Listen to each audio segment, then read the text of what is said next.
ನಾವೆಲ್ಲ ವಿದ್ಯಾರ್ಥಿಗಳಾಗಿದ್ದಾಗ ಬರೀ ಕಾಲದಲ್ಲಿ ಶಾಲೆಗೆ ಹೋಗ್ಬೇಕಾಗಿತ್ತು. ಅದಕ್ಕೆ ನಾನು ಹಿಂದೆ ಮುಖ್ಯಮಂತ್ರಿ ಆಗಿರುವಾಗ ಪ್ರತಿ ವಿದ್ಯಾರ್ಥಿನೂ ಕೂಡ ಶೂ ಹಾಕೊಳ್ಳೇಬೇಕು, ಯೂನಿಫಾರ್ಮ್ ಹಾಕೊಳ್ಳೇಬೇಕು, ಸಾಕ್ಸ್ ಹಾಕೊಳ್ಳೇಬೇಕು ಅಂತ ಹೇಳಿ, ಡಿಸ್ಕ್ರಿಮಿನೇಷನ್ ಇರಬಾರ್ದು, ತಾರತಮ್ಯ ಇರಬಾರ್ದು ಅಂತ ಹೇಳಿ ಶಾಲಾ ಎಲ್ಲ ಮಕ್ಕಳಿಗೆ ಶೂ ಕೊಡ್ತಕ್ಕಂಥ ಕೆಲಸವನ್ನು ಮಾಡೋದು. ಅದಕ್ಕೆ ಶೂ ಭಾಗ್ಯ.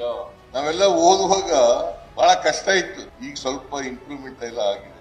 ಈಗೆಲ್ಲ ನೋಡು, ಹಾಲು ಕೊಡ್ತಾ ಇದೀವಿ, ರಾಗಿ ಮಾಲ್ಟ್ ಕೊಡ್ತಾ ಇದೀವಿ, ಮೊಟ್ಟೆ ಕೊಡ್ತಾ ಇದೀವಿ, ಬಾಳೆಹಣ್ಣು ಕೊಡ್ತೀವಿ, ಚಿಕ್ಕಿ ಕೊಡ್ತೀವಿ, ಯೂನಿಫಾರ್ಮ್ ಕೊಡ್ತೀವಿ, ಆಮೇಲೆ ಸಾಕ್ಸ್ ಕೊಡ್ತೀವಿ, ಪುಸ್ತಕ ಕೊಡ್ತೀವಿ, ಇವೆಲ್ಲ ಕೊಡ್ತಾ ಇದೀವಲ್ಲ. ಮತ್ತೆ ಓದಕ್ಕೆ ಏನ್ ತೊಂದ್ರೆ? ಅದಕ್ಕೇನೆ ಯಾರು ಕೂಡ ವಿದ್ಯೆಯಿಂದ ವಂಚಿತ